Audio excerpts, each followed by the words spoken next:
I keep teleporting?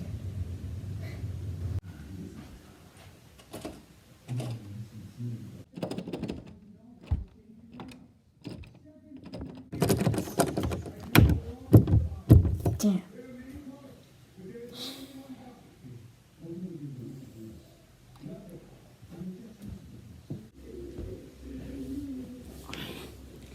Well, guess I gotta do it like this. Welcome to another episode of Making Fun of. And, well, this has been another month. Wow. Gotta stop doing this. But, alright, let's just get right into the video. I don't have another bird. If you ever see a laptop in the middle of the woods, never touch it. Don't even go near it. Well, of course, no one would go and use a random laptop at a forest. I'd teleport to Italy if I even went near that laptop. If I can. Let this be a cautionary tale for anyone that comes across such a thing. The year was 2015. It was a beautiful summer day in the Michigan Upper Peninsula.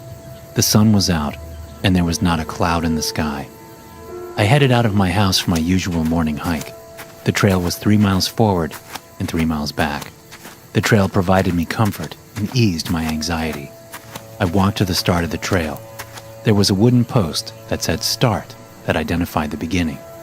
My hike. This guy is really playing Mario Kart with no carts, dude. Man, this isn't Fast and Furious anymore. This is Slow and Curious. My hike began as usual. The first half of the walk was uneventful.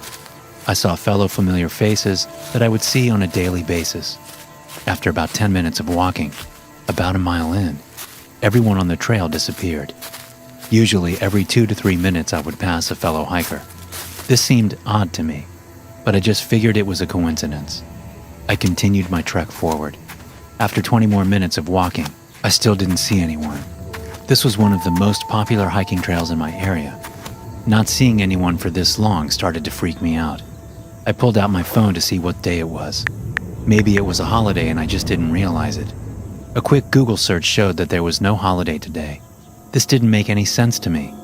A beautiful Saturday summer morning, and there are no other hikers around on one of the most popular hiking trails. Something wasn't adding up at all. I tried to reassure myself. Maybe there was an event in town that everyone was at. That thought helped calm me down a bit. I continued my trek forward. The foliage started to thicken. It became much more thick than I ever remembered. The trees transitioned into canopy that covered the trail ahead. I thought to myself that I had to have taken a different trail by accident. That had to be the answer to all this. I kept walking forward. Step by step, the trees and branches started to swallow me whole.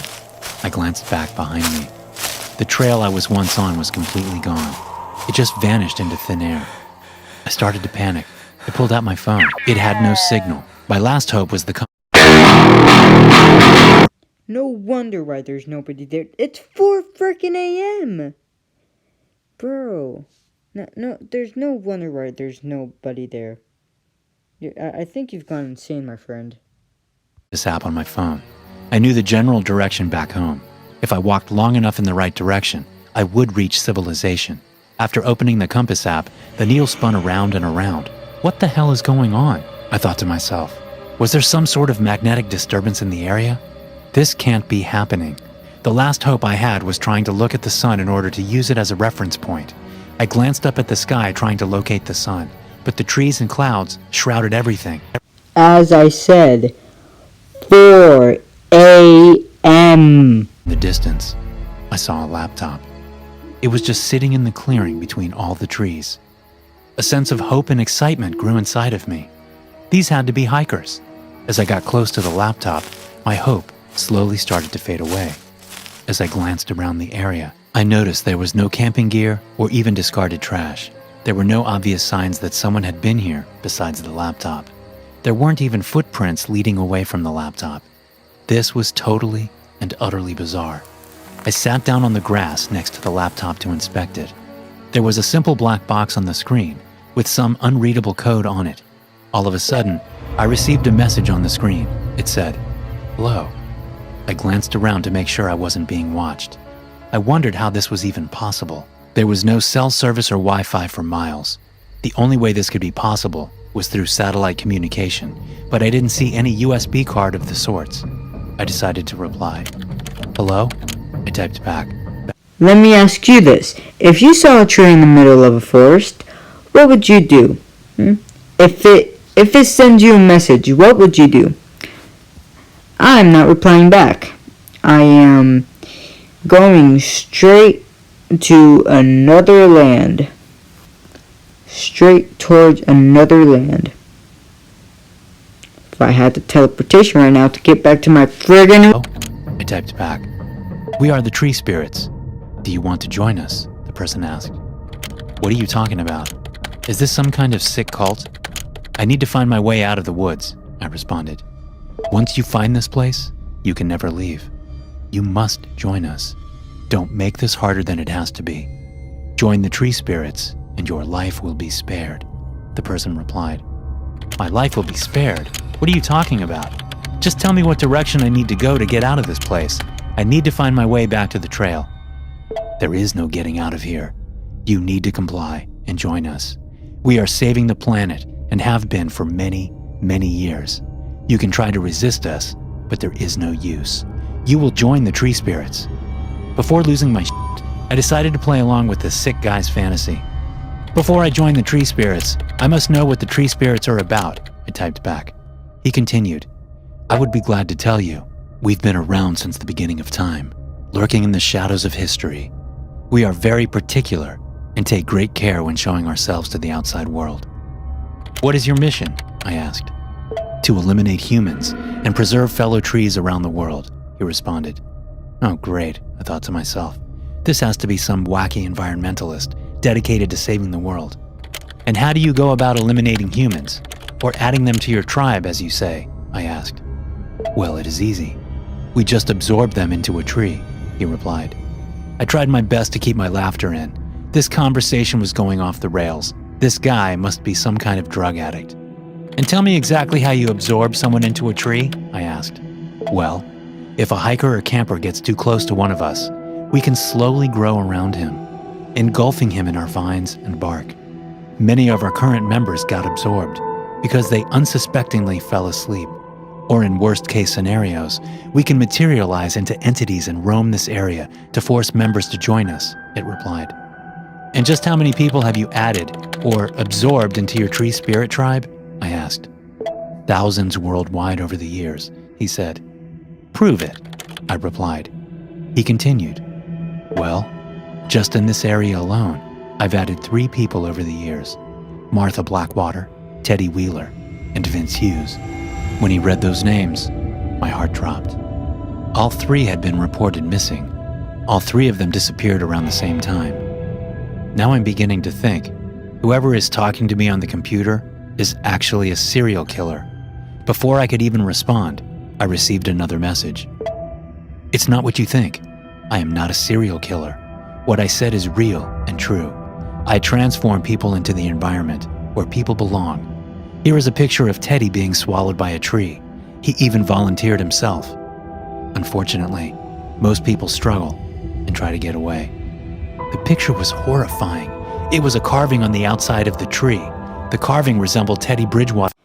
Now, it is confirmed. This guy has watched Slenderman millions of times just because in that ending of Slenderman, I don't think it is spoiler alert because it's like 2 years ago, but in the ending, Slender just absorbs her or some crap. He watched it too many times. That's confirmed. This had to be some sick prank, or whoever I was talking to killed Martha, Teddy, and Vince. Don't be nervous. Teddy did put up a fight, but eventually he surrendered. Everyone usually does. Just join us in our movement. You will be saved and forgiven, he said. I stood up from the ground and brushed myself off. The laptop suddenly started beeping. It sounded like an alarm going off. My attention was diverted from the alarm as the ground beneath me started to shake.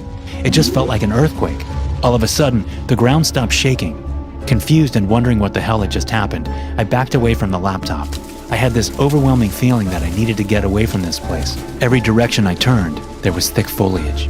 Only one small pathway in the brush provided hope. All of a sudden, I heard footsteps. They were loud and felt almost mechanical in nature. From the corner of my eye, I saw something. A creature of sorts. It was shrouded in darkness. A second black silhouette followed close behind him. I stood frozen, half scared and half curious as to what these things were. As they inched closer, I finally started to see their appearance. They were alien-looking. Their ribs were visible and their heads misshapen.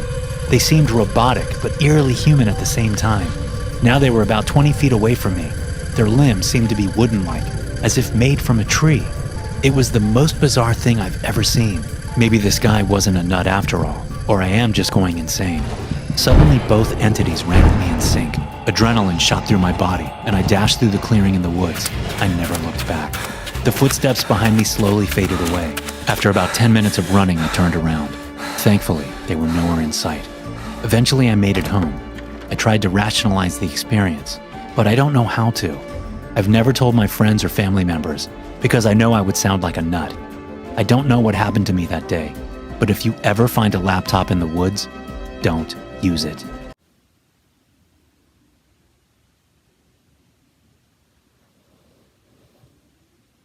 Is it over? Alright. One more.